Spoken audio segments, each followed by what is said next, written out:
Очаен јавен превоз, сообраќаен колапс, катастрофална хигиена, загаден воздух. Метрополата има низа сериозни проблеми со кои ќе мора да се зафати новиот градоначалник. Скопјани велат дека покрај овие проблеми мора сериозно да се работи на згрижување на бездомните куќиња и одржување на зелените површини. Дури потоа може да се зборува за нови проекти и развој. Све треба да се подобри, не? И загадувањето, и хигиената. Кучињата ги шета тука све избетот по улица. Така тоа е катастрофа. Хигиената е на прво место. Па со автобуси те имате, нема е тоа.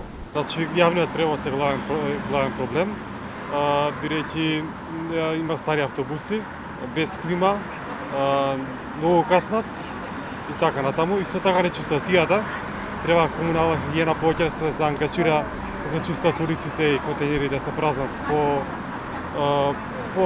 повеќе.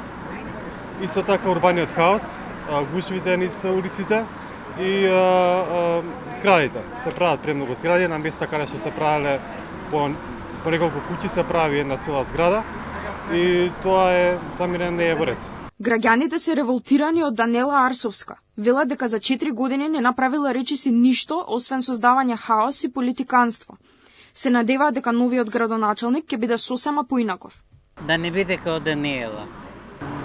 Да е некој најспремен, најработник, најтоа. Мора да искритикувам оваа градоначалничка, бидејќи е најлоша до сега во историјата на град Скопје.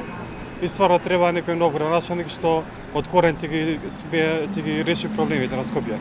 Главната битка за прв човек на Скопје ќе се води меѓу актуелниот градоначалник на Кисела Вода, Орце Ѓоргиевски, на предлог на ВМРО ДПМН и поранешната министерка за животна средина Каја Шукова, предложена од СДСМ. И двајцата ветуваат дека од Скопје ќе направат вистинска метропола.